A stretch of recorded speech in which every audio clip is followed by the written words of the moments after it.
Profit और loss equal हो रहे होते हैं। जी क्या होता है, जहाँ पे सर एक्सप्लेन कीजिएगा।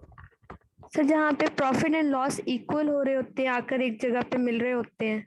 Not profit and loss, you are confusing something. Profit अलग है, या प्रॉफिट होगा कंपनी को या लॉस होगा, राइट?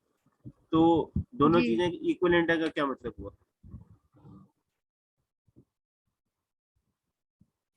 अच्छा, मैं एक्सप्लेन कर देता हूँ। बेसिकली आपका ब्रेक इवन एनालिसिस का मकसद ये होता है कि आप कोई भी स्टार्टअप है, आपका कोई भी इन्वेस्टमेंट आप कर रहे हैं, तो एक सर्टेन टाइम के बाद वो अपनी सारी कॉस्ट पूरी कर लेगी। वो जो पॉइंट होगा वो ब्रेक इवन पॉइंट होगा, जिसके बाद आप मजीद फर्दर जो भी ग्रो करेंगे वो प्रॉफिटेबिलिटी में जाएगा, ठीक है? उस टाइम तक आप अपनी फिक्स कॉस्ट और वेरिएबल कॉस्ट के इक्वल होंगे। मतलब एट दैट पॉइंट जितनी आपकी कॉस्ट थी, जितनी आपकी इन्वेस्टमेंट थी, वो उसके इक्वल हो गई है। जितनी आपने अर्निंग्स की है उस टाइम तक, ठीक है, जितना आपने प्रॉफिट अर्न, जितना भी आपने अर्न किया वो उसके इक्वलेंट हो गया, ठीक है? तो at that point is break even point. अभी अगर किसी को ये चीज क्लियर नहीं हुई तो वो पूछ ले।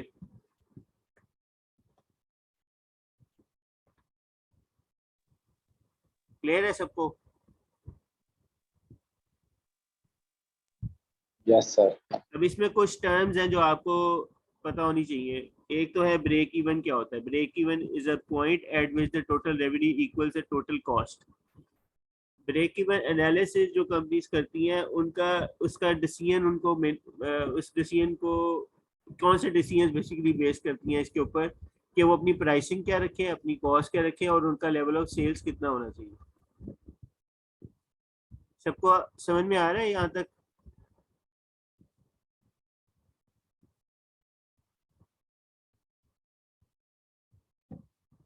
किसी को नहीं समझ में आ रहा वो पूछे अभी। सर एग्जांपल दे दें। जो पहली टर्म आपको पता होना चाहिए वो पता होना चाहिए ब्रेक इवन क्या है। Break even is a point at which the total revenue equals the total cost, ठीक है? उसके बाद आपको जो सेकंड टर्म पता होनी चाहिए वो पता होना चाहिए सेल्स रेवेन्यू, ठीक है? Sales revenue is the money of business receive from selling its goods, ठीक है? ये चीज आई थिंक आपको पहले क्लियर है। इसके बाद आ जाता है कि आपका यहाँ पे कैलकुलेशन क्या करनी है। Basically total revenue is equal to price पर प्रोडक्ट पर number of quantity sold. Basically आपका रेवेन्यू यही है कि जो आपने चीज, जितनी चीज आपने बेची है, ठीक है, जो आपका सेलेबल गुड था, आपने जितना उसको बेचा है, जो आपको अमाउंट बनी है वो आपका रेवेन्यू है, ठीक है? उसमें अभी आपने कॉस्ट लेस नहीं की, लेकिन जो आपने चीज अर्न की है वो आपका रेवेन्यू है। सबको क्लियर है ये?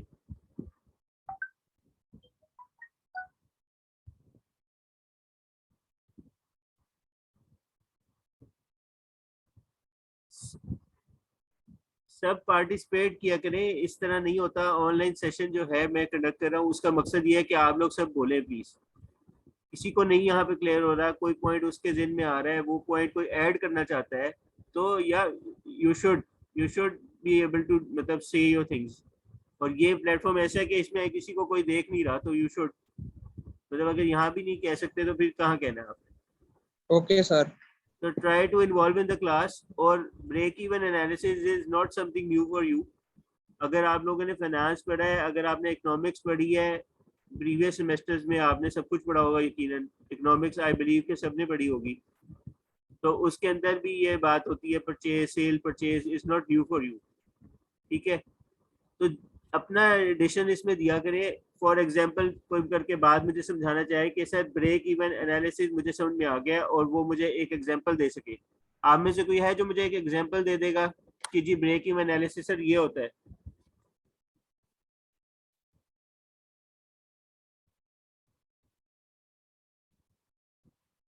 प्लीज कोई बात करे इसके ऊपर। किसी को समझ में आया है ब्रेक इवन क्या है, ब्रेक इवन पॉइंट क्या होता है? और अगर वो कोई एग्जांपल देना चाहे। सर अस्सलाम वालेकुम सर। जैसे ये जैज या टेलीकॉम कंपनीज हैं, इन्होंने पहले इन्वेस्टमेंट की थी पूरे पाकिस्तान में, थोड़ा सा ये ऊंचा टावर्स बोलिएगा वगैरह प्लीज। इंस्टॉल किए हर जगह। जी सर। मैं कह रहा हूँ थोड़ा सा ऊंचा बोलिएगा। सर जैसे ये टेलीकॉम कंपनीज हैं, पाकिस्तान में इन्वेस्टमेंट की थी, जैज हुआ, जोंग वारद ये सारे, ठीक है। अब ये अपना प्रॉफिट सारा इतना अर्न कर चुके हैं कि इनकी जितनी भी कॉस्ट थी वो सारी ये इनको हो चुकी है वापसी रिटर्न, और अब ये प्लस में जा रहे हैं, ब्रेक इवन हो चुका है इनका। ठीक है, तो आप ये कह रहे हैं कि जैज कैश और इस तरह की जो कंपनीज है, जैज वगैरह और मोबिलिंक, मतलब ऑब्वियसली वारिद है, उसके बाद आपकी बहुत सारी जोंग है, इस तरह की सारी कंपनीज जो हैं अपनी टर्नओवर बेसिकली सेल्स रेवेन्यू को इस पोजीशन पे ले गई हैं कि उनकी फिक्स कॉस्ट और उनकी वेरिएबल कॉस्ट उससे कवर हो जाती है, यही आप कह रहे हैं? Yes sir. बिल्कुल। अच्छा, सबको ये अंडरस्टैंड कर गए ये सब एग्जांपल ये वाली? और कोई और ऐसी एग्जांपल दें जिसके अंदर वो अपना ब्रेक इवन कंपनी मीट ना कर सकी हो और मतलब ऑब्वियसली वो लॉसेस में होगी। कोई एक ऐसी कंपनी जो आपको लगे कि अपने ब्रेक इवन मीट नहीं कर सकी और वो लॉसेस में है।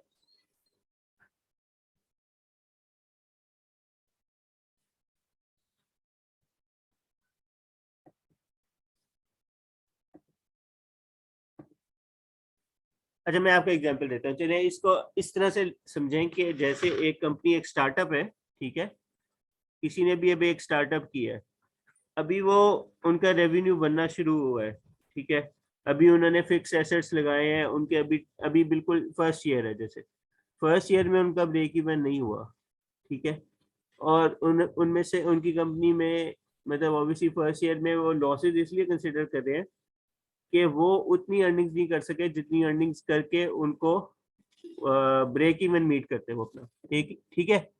तो अब अगर वो फर्स्ट ईयर में अपना एनालिसिस करेंगे तो व्हाट दे वुड से कि अगर वो इस स्टेट पे छोड़ के जाते हैं तो they would consider a loss, वो एक लॉस सिनेरियो में छोड़ देंगे अपनी कंपनी, ठीक है, जो कि कोई नहीं करना चाहेगा।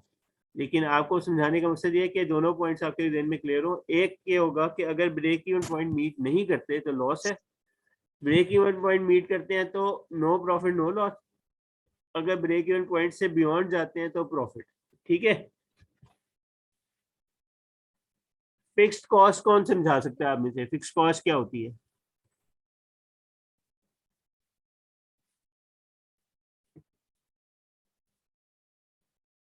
सबको आवाज आ रही है तो प्लीज अपने माइक ऑन करके आप जरूर जवाब दें, ये कोई बात नहीं इस तरह से आप बिल्कुल खामोश होकर बैठे सब।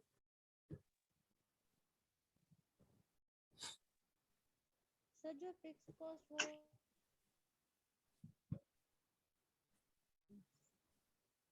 टोटल कॉस्ट में आपकी दो चीजें होती हैं, एक फिक्स्ड कॉस्ट और एक वेरिएबल कॉस्ट, राइट।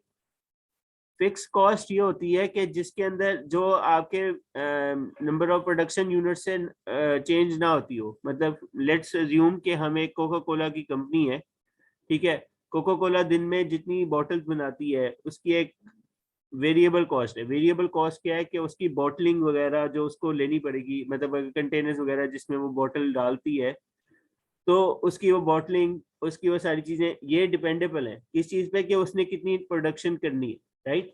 लेकिन उसकी एक फिक्स कॉस्ट है जो कि वैसे फिक्स नहीं होती, लेकिन उसको हम जब अपने एनालिसिस के लिए हम उसको कहते हैं वो फिक्स है। जस्ट लाइक रेंट, वो जो एक उसने फैक्ट्री खड़ी की हुई है उसका रेंट हो गया, ठीक है। उसके अलावा उसके मतलब जो चीज़ें भी उसको मतलब जो फिक्स उसकी कॉस्ट रहनी है, जैसे वो स्ट्रक्चर है पूरा बिल्डिंग का, उसके अंदर जो भी वो मटेरियल लगा हुआ है उसके जितनी कॉस्ट है, उसके बाद जो एसी है वगैरह उसके जो वो पे कर रहा है बिल वगैरह, इलेक्ट्रिसिटी बिल वगैरह हो गया, तो वो सारी चीज़ें हमने फिक्स कॉस्ट में ले आई, ठीक है। यहाँ तक क्लियर है सबको? यस सर क्लियर है। सबको आवाज आ रही है इसकी या नहीं आ रही? प्लीज ये एक दफा जरूर बता दें क्योंकि मैंने इस तरह से सर आ रही है, कंटिन्यू नहीं कर सकता। यस सर, क्लियर है आ सर, आ रही है रही है। सर, समझ भी आ गई है, समझ भी आ गई है सर। तो अपना फीडबैक देना इसके ऊपर, आपका क्या आप क्या सोचते हैं कि फिक्स कॉस्ट से आप क्या क्या चीजें इसमें इंक्लूड करेंगे? यहाँ पे एक एग्जांपल हमने रेंट दी हुई है, उसके अलावा आपके दिन में क्या क्या आता है फिक्स कॉस्ट में? सर पेट्रोल भी हो सकते हैं सर इसमें। हाँ जी। पेट्रोल जैसे कि सर पेट्रोल पंप अच्छा वाले चले इसको उन्होंने ऐसे टैंकर, समझ लें, इनडायरेक्ट कॉस्ट जितनी है ना आपकी, इनडायरेक्ट कॉस्ट वो आपकी फिक्स कॉस्ट। लेट्स अज्यूम कि एक मोबाइल फोन है, ठीक है, उसके बनाने में जो चीजें लगती हैं वो उसकी वेरिएबल कॉस्ट है, कि मैं जितने यूनिट्स बनाना चाहूंगा उसमें वो है उसकी वेरिएबल कॉस्ट, जो उसमें जितने उसमें चीजें लगती हैं। अब उसकी जो एक्सेसरीज है ना, दैट्स अ फिक्स कॉस्ट। ठीक है जी, किसी को क्लियर हुआ ये पॉइंट? यस सर, हो गया है। चलिए हम Yes, इससे sir. आगे चलते हैं। वेरिएबल कॉस्ट को मुझे इतना ज्यादा डिस्कस करने की जरूरत नहीं है, दोनों को मैंने डिस्कस किया है। Variable cost depends upon amount of business produce. For example, the more milkshake McDonald's sell, the more ingredients it will need. तो इस तरह से करके आपको ये समझ में आ गया होगा की टर्म्स। ठीक है, इससे हम आगे चलते हैं।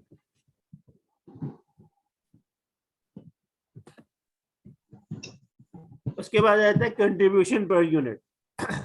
मतलब आप लोग जब अपने सेल पिचेस कर रहे थे तो आपसे पूछा जा रहा था कि जी आप कितना बनाएंगे, मतलब आपका एक यूनिट कितने का कॉस्ट करता है। ठीक है, उसका प्रीडोमिनेटली कोई बंदा जाना ये चाह रहा था कि बेसिकली आप कितना अर्न करेंगे अपने एक यूनिट के साथ।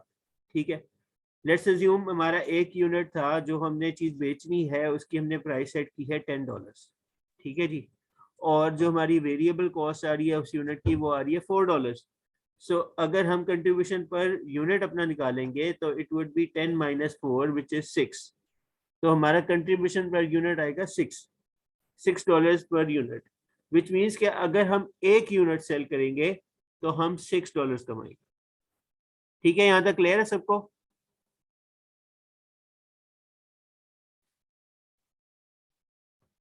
सबको क्लियर है यहाँ तक कि नहीं? सर सर एक दफा अगेन बताएं सर। दोबारा बता दें। अरे एक और एग्जांपल दे दें। कंट्रीब्यूशन पर यूनिट बेसिकली ये होता है कि जैसे आपने लेट्स अज्यूम कोई भी अपना एक बिजनेस बताए कि मैं ये बिजनेस करता हूँ और ये मेरी एक प्रोडक्ट है। हम एक एग्जांपल लेते हैं कोका कोला की। ठीक है, कोका कोला का एक कैन आपने अगर लिया फॉर इंस्टेंस 35 रुपीज का और मार्केट में सेल किया फॉर 50 रुपीज, तो आपने पर यूनिट जितना बनाया वो आपका कंट्रीब्यूशन पर यूनिट है। आपने पर यूनिट बनाया 15 रुपीज। ठीक है, तो वो आपका कंट्रीब्यूशन पर यूनिट है। यहाँ तक क्लियर हो गया सबको? Yes sir. यस सर, ये क्लियर हो गया। ठीक है, इसके आगे अब चलते हैं margin of safety. Margin of safety is a point at which the firm's actual sales are greater than the break-even point. अच्छा, मार्जिन ऑफ सेफ्टी बेसिकली क्या है? मार्जिन ऑफ सेफ्टी ये है कि जैसे मैंने एक अपनी प्राइस सेट की है और मैंने अपना एक टारगेट सेट किया है कि मुझे इतने यूनिट्स में सेल करके मैं ब्रेक इवन पॉइंट मीट कर देता हूँ। ठीक है, अब उस अमाउंट के बाद जितनी भी मेरी सेल्स होंगी, जितना भी मेरा वो कुछ होगा, वो मार्जिन ऑफ सेफ्टी है। समझ गए आप? चलिए, इसको समझने के लिए हम आगे एक और हमारे पास डायग्राम है, वो उसमें आपको समझ में आ जाएगा।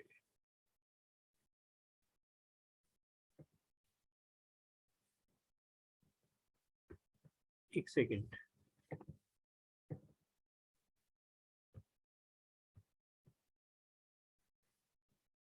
यहाँ पे एक स्पोर्ट्स कंपनी है, ठीक है, AP sports. In 2012 his cost of revenue was as follows. Price per unit दे दिया, वेरिएबल कॉस्ट दे दी, फिक्स कॉस्ट दे दी। We can lay out a table to understand the theory. ठीक है, यहाँ पे एक टेबल सा बना हुआ है, उसमें हम बता रहे हैं नंबर ऑफ यूनिट सोल्ड। जब वो 0 था तो फिक्स कॉस्ट उसकी तब भी थी $10 की, 10 पाउंड्स की। और उसके बाद जब उसने एक यूनिट सेल किया तो उसका टोटल रेवेन्यू इतना हो गया। उसने एक तरह से चार्ट बना लिया। ठीक है, इस तरह का चार्ट आप लोग बना लेंगे? यस सर, समझा देंगे तो हम लोग बना लेंगे। देखिए, एक तरफ आपकी क्वांटिटी है कि कितने यूनिट्स आपने सेल किए, एक तरफ फिक्स कॉस्ट है, एक तरफ वेरिएबल कॉस्ट है, और total cost is your fix cost plus variable cost. ठीक है जी, क्योंकि इसमें वेरिएबल कॉस्ट 0 है तो यहाँ पे आपका 10 आ गया टोटल कॉस्ट। ठीक है, और ऑब्वियसली आपका टोटल कॉस्ट और रेवेन्यू अभी आपने यहाँ पे कुछ नहीं कमाया। ठीक है, अभी आप 0 हैं, बिल्कुल स्टार्ट है अभी। फिर आपने एक यूनिट सेल किया, फिर आपकी फिक्स कॉस्ट थी 10, वेरिएबल कॉस्ट थी 5, 15 आपकी टोटल कॉस्ट हो गई, और रेवेन्यू में आपका $10 हो गया। ठीक है, इस तरह से करके आपको यूनिट अगर बनाना पड़ जाए तो आप बना लेंगे। सर अगर हम एक प्रोडक्ट सेल कर रहे हैं तो फिर उसमें फिक्स कॉस्ट और वेरिएबल कॉस्ट हमारी क्या होगी? फिक्स्ड कॉस्ट वो होगी जो प्रोडक्ट हम लोग बेच रहे हैं, अगर वो 10 रुपए का है, तो वेरिएबल कॉस्ट क्या होगी? समझ नहीं आई। एक सेकेंड,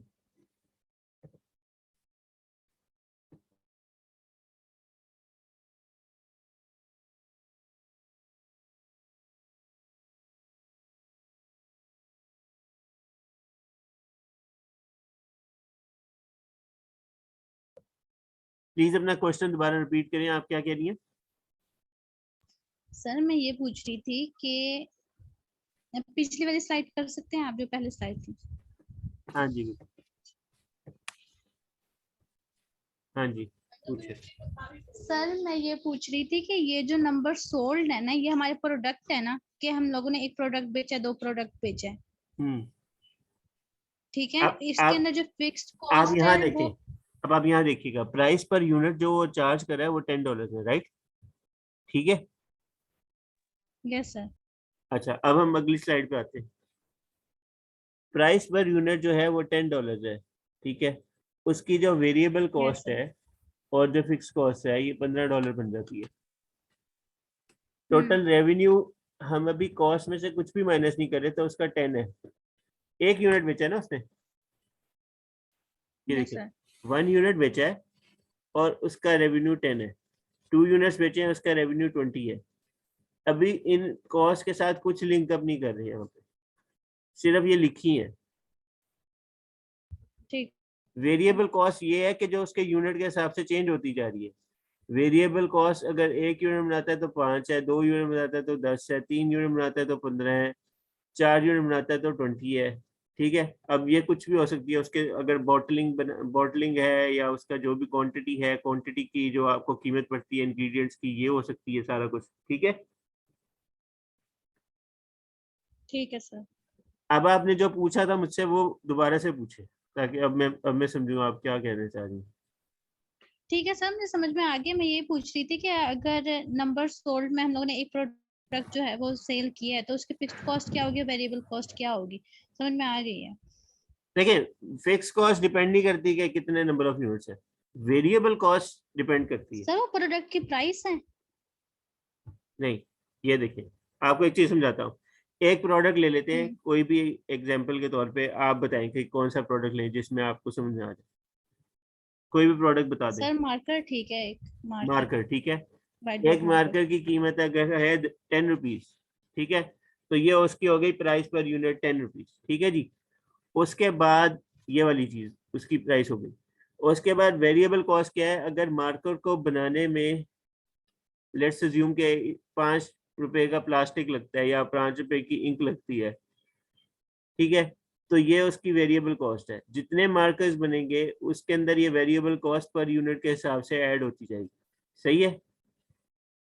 फिक्स कॉस्ट क्या है? फिक्स ठीक है कॉस्ट सर। ये है कि जहां पे मेरा ये यूनिट लगा हुआ है उस मशीनरी को लगाने की कॉस्ट फिक्स कॉस्ट हो गई।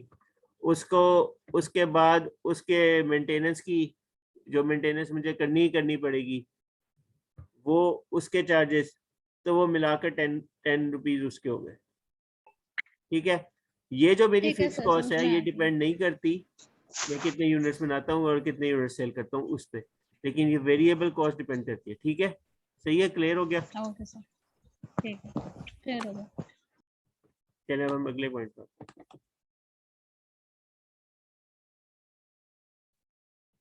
इसके ना दो तरीके होते हैं एक्सक्यूज आपके मी सर, ब्रेक इवन। हाँ जी। एक्सक्यूज मी सर, सर आपने टोटल रेवेन्यू किस तरह निकाला है? उधर पीछे जो टेबल था उसमें। टोटल रेवेन्यू कैसे निकले? हाँ जी, आप ये देखती जाएं कि कितने यूनिट सोल्ड होते जा रहे हैं। 1 यूनिट सोल्ड होता है तो $10 रेवेन्यू है। ठीक है, क्यों? क्योंकि हमारी $10 हमने प्राइस रखी है, £10 अपनी प्राइस रखी है हमने। इसी तरह से 2 यूनिट्स बेचेंगे $20 हो जाएंगे, 3 यूनिट्स बेचेंगे $30 हो जाएंगे, 4 यूनिट्स बेचेंगे, ये जिस तरह से 4 यूनिट्स बेचेंगे $40 हो गए। तो इस तरह से निकला। ठीक है। जी sir, thank you.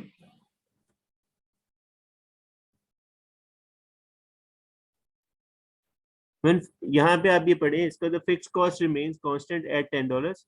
Total costs are when the fixed fixed costs are added to a variable cost. The break-even point is at 2 units as the total revenue equals the total cost. अच्छा, ये जो पिछला table था इसमें आपने एक चीज notice करनी है कि हमारा ब्रेक इवन पॉइंट कहाँ पे आया।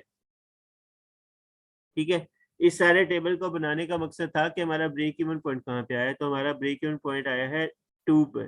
2 यूनिट सोल्ड हुए ना जब, तो फिक्स कॉस्ट भी 10 थी, वेरिएबल कॉस्ट भी 10 थी, और जो हमने रेवेन्यू बनाया वो भी 10 था, 20 था सॉरी। ये 10 ऐड अप होके 20 हो गया, आपकी टोटल कॉस्ट के इक्वल हो गया आपका टोटल रेवेन्यू। ठीक है, सब नोटिस करिए यहाँ पे ये। Yes sir. ठीक है, तो आपके टोटल कॉस्ट के इक्वल जब आपका टोटल रेवेन्यू हो जाएगा तो that point is break even point. तो अब अगर हम पूछेंगे कि break even point in sales कितना था, आपने कितने यूनिट सेल किए, तो आप कहेंगे जी 2 यूनिट सेल हुए, तो हमारा ब्रेक इवन आ गया। Okay sir. इसके बाद हमारे पास एक और सिनारियो है, सॉरी इसके बाद हम फार्मूला भी है इसका। ठीक है, फार्मूला क्या है कि टोटल फिक्स कॉस्ट आप लिख लेंगे, ठीक है, divided by contribution per unit, तो इससे आपका ब्रेक इवन निकल आएगा। ठीक है, ये एक फार्मूला है, छोटा सा याद रहेगा, total fixed cost over contribution per unit. अच्छा, why is break even useful? अब अगर आप ये पढ़ें तो आप में से कौन चीजों पे बिलीव करेगा कि ब्रेक इवन यूजफुल किस तरह से होता है आपके बिजनेस के लिए? ब्रेक इवन जो यूजफुल होता है आपकी प्राइस चेंजेस के हवाले से, कि आपको कितनी प्राइस रखनी चाहिए अपने बिजनेस के लिए। ठीक है, और आप अपना ब्रेक इवन पॉइंट बेसिकली जो रियल रियल बिजनेस जब स्टार्ट होते हैं तो वो पहले से डिसाइड करते हैं कि हम अपने 1 साल के अंदर अपनी सारी कॉस्ट मीट कर दें। ये एक नॉर्मल प्रैक्टिस है। ठीक है, तो आप लोग ऑब्वियसली चाहेंगे कि आपको पता हो कि आप कितने यूनिट सेल कर लो तो आप ब्रेक इवन हो जाते हो। ठीक है, एक चीज ये है। दूसरी चीज ये है कि आप अपनी कॉस्ट पे भी नजर रखना चाहते हो, आप एक प्लानिंग भी यूज करना चाहते हो, इसको as a planning tool use करते हो कि हाँ चलो ठीक है 1 साल बाद नहीं 2 साल बाद हम अपने ब्रेक इवन मीट कर जाएंगे। उसके बाद एक essential element of business planning है कि आपको किस तरह से अपनी कॉस्ट को मैनेज करके चलना है। ठीक है, ये सारी चीजें इसके लिए फायदे की होती है। अब वो कह रहे हैं प्रॉब्लम्स विद ब्रेक इवन क्या होता है? Break even is only a forecast, it can change if the prices and the material prices change. अब जैसे मौजूदा हालात में अगर आप देखेंगे तो इन्फ्लेशन ज्यादा हो गई है, राइट? कोई चीज भी फिक्स कॉस्ट में नहीं आती है। हम अब हम कहें कि हम इलेक्ट्रिसिटी बिल पे कर रहे थे तो वो अब ज्यादा हो जाएंगे, हमारी फिक्स कॉस्ट भी इंक्रीज हो जाएगी। पहले हम कहते हैं वो वेरिएबल नहीं है, वो चेंज नहीं होती, वो फिक्स रहती है, मगर नाउ इट विल चेंज। हमारी मटेरियल कॉस्ट भी चेंज हो जाएगी। हमारे हमारे जो पूरी जो हमारी मार्केट है, जिस मार्केट के अंदर हम ऑपरेट कर रहे हैं, हमारे यूनिट की एक डिमांड है, सर्टेन डिमांड। ठीक है, अब अगर टाइम के साथ साथ उसका कंपटीशन इंक्रीज हो जाएगा तो भी हमारा ब्रेक इवन पॉइंट लेट हम अचीव करेंगे या बिल्कुल नहीं कर पाएंगे। ठीक है, ठीक है सर। उसके बाद current market is volatile and break even becomes less predictable. ये कोई समझाए ये पॉइंट?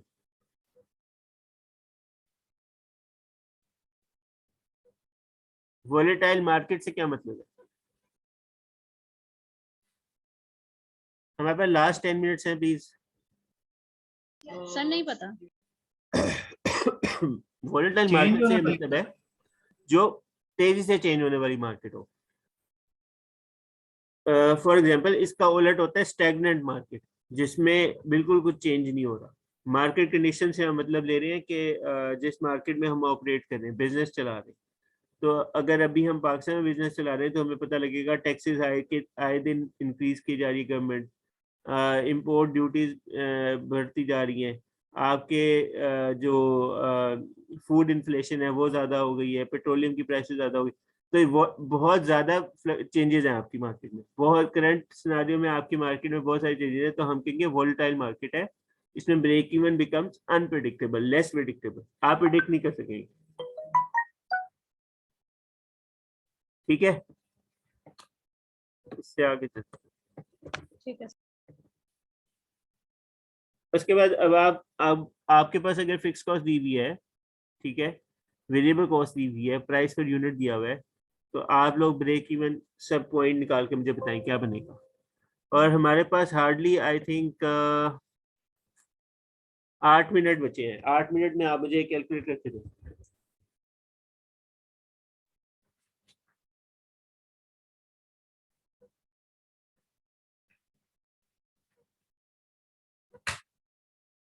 आपको सबको फार्मूला समझ में आया कि नहीं? Fix cost over contribution per unit.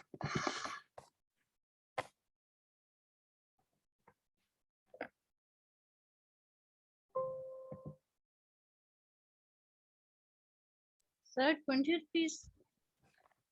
जी 20 रुपीज। आपने अपने आंसर तक कैसे पहुंचे? फिक्स कॉस्ट को डिवाइड किया है प्राइस पर यूनिट पे। फिक्स कॉस्ट को आपने किससे डिवाइड किया?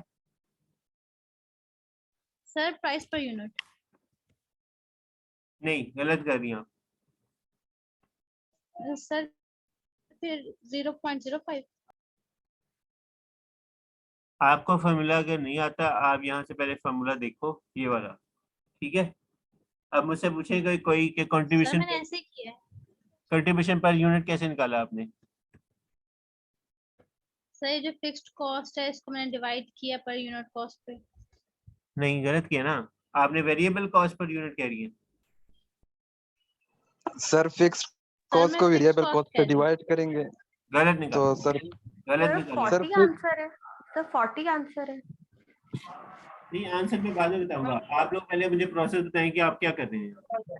सर मैंने किए सर वेरिएबल कॉस्ट और contribution per unit cost. Contribution का मैंने लगाया price per unit minus variable cost. ठीक हो गया। तो मींस आपने 100 माइनस 50 किया है और 50 आपका निकला है कंट्रीब्यूशन पर यूनिट, ऐसे ही है। जी जी जी जी। और फिर जी 2000 से डिवाइड कर दिए। सर 40 आंसर आता है। ठीक है, ये सही है। अच्छा, ये सबका समझ में आया क्या कैसे निकाला है? सर नहीं समझ में आया, सर आप बता दें। सर फिक्स कॉस्ट को वेरिएबल कॉस्ट पे डिवाइड करेंगे तो सर ये हमारे पास कंट्रीब्यूशन पर यूनिट आता तो है। मैं समझा देता हूँ। बेसिकली आपने क्या किया यहाँ पे, आपने एक सेकेंड, हम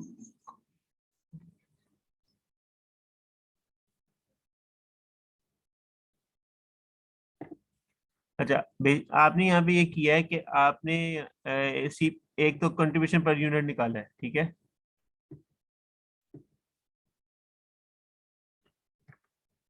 एक सेकेंड,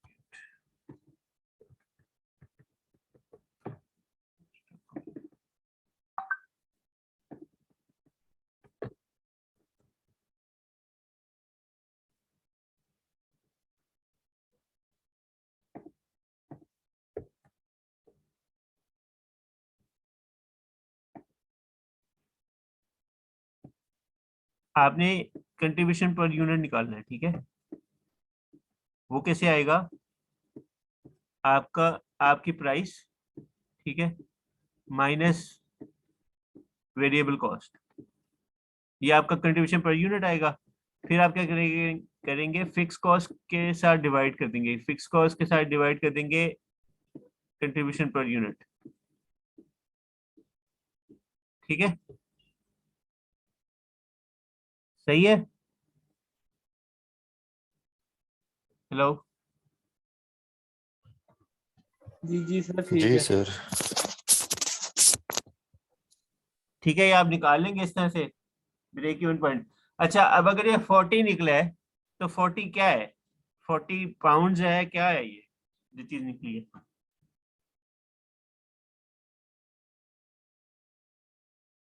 सर ये 40 यूनिट्स हैं। नहीं, ये आप मुझे बताए ना क्या ये कंट्रीब्यूशन मार्जिन है सर। नहीं, ये 40 डॉलर्स है, 40 पाउंड्स है या क्या चीज है? सर ये तो यूनिट्स हैं। ब्रेक इवन पॉइंट का मकसद आपको बताना चाह रहा हूँ कि ब्रेक इवन पॉइंट आप जो निकालते हैं उसका मकसद ये है कि या तो वो यूनिट्स के अंदर होगा या आप अमाउंट बताएंगे कि मुझे इतनी अमाउंट में कमाऊंगा जब, तो मेरा ब्रेक इवन पॉइंट मिल जाए, तो हो जाएगा, ब्रेक इवन पॉइंट आ जाएगा। 40 आप लोगों को किसी को समझ में आता है कि क्या चीज है?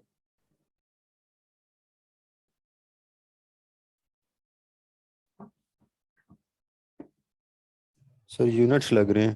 जी सर समझ आ गया है सर। क्या चीज है? आज बताइए। ये सर यूनिट्स समझ आ गया। सर यूनिट से है ना ये? यूनिट्स हैं सर। यार एक यूनिट की आपने प्राइस निकाली है, ठीक है। चलिए इसको इस तरह से नहीं, हम एक ग्राफिक वे में समझाते हैं आपको, ठीक है। एक मिनट में इसको जरा रेज कर दूं, ये जो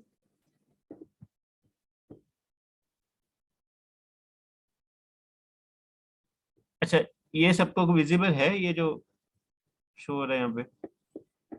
जी सर। जी सर। Yes sir. अच्छा, इसके अंदर क्या है कि एक चीज का ये जो लाइन है बेसिकली, एक मिनट ठहरिए। अच्छा, ये जो लाइन है आपकी, ये फिक्स कॉस्ट की लाइन है, ठीक है। फिक्स कॉस्ट हमने कहा कि जैसे वो स्टेगनेंट रहती है, एक ही रहती है, ठीक है, through out the time period वो एक ही रहती है। उसके बाद ये आपकी टोटल कॉस्ट की लाइन है और ये आपकी टोटल रेवेन्यू की लाइन है, ठीक है जी। अच्छा, जिधर ये टोटल कॉस्ट और टोटल रेवेन्यू मिला है, ये ब्रेक इवन पॉइंट आपका, ये वाला, ठीक है। इससे नीचे लॉस है सारा, इसके ऊपर सारा प्रॉफिट है। और एक क्वार्टर 1 से क्वार्टर 2 तक अगर हम यहाँ से लेके यहाँ तक जाते हैं तो हमें पता लगता है कि मार्जिन ऑफ सेफ्टी हमने कितना रखा हुआ, ठीक है, हम कितना प्रॉफिट से ऊपर रहना चाहते हैं। ये एक यूनिट के लिए भी डिस्कस कर सकते हैं आप और नंबर ऑफ यूनिट्स के लिए भी कर सकते हैं। एक यूनिट के बाद रेवेन्यू आपका अगर ब्रेक इवन होता है, या 2 यूनिट के बाद होता है, या 3 यूनिट के बाद होता है, तो आप कितने मैक्सिमम यूनिट्स जल्द से जल्द सेल करेंगे ताकि आप मार्जिन ऑफ सेफ्टी अपना रीच कर लें।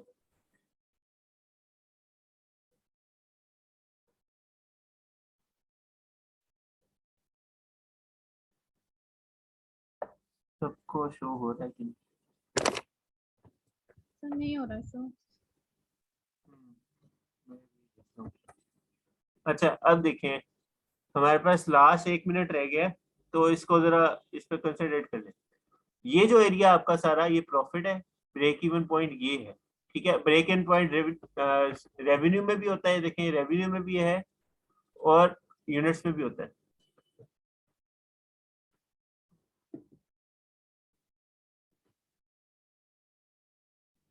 ठीक है। यूनिट्स में भी है, क्वांटिटी में भी मिलेगा आपको और अमाउंट में भी मिलेगा।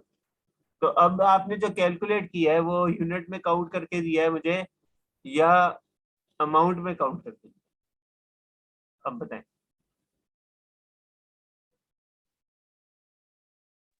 यूनिट में सर। कितने आप कहते हैं? 40 यूनिट सेल होंगे तो ब्रेक इवन हो जाएगा? सर ये एक यूनिट की प्राइस है ना कि इस प्राइस पे आके ब्रेक इवन पॉइंट को टच करेगा ना? सर ये स्लाइड्स भी ग्रुप में डाल दीजिएगा। स्लाइड्स तो ग्रुप में आ जाएंगी, स्लाइड्स की आप टेंशन न लें, आप क्वेश्चन पे फोकस करें। लास्ट 1 मिनट है, आप प्लीज बताएं ये जो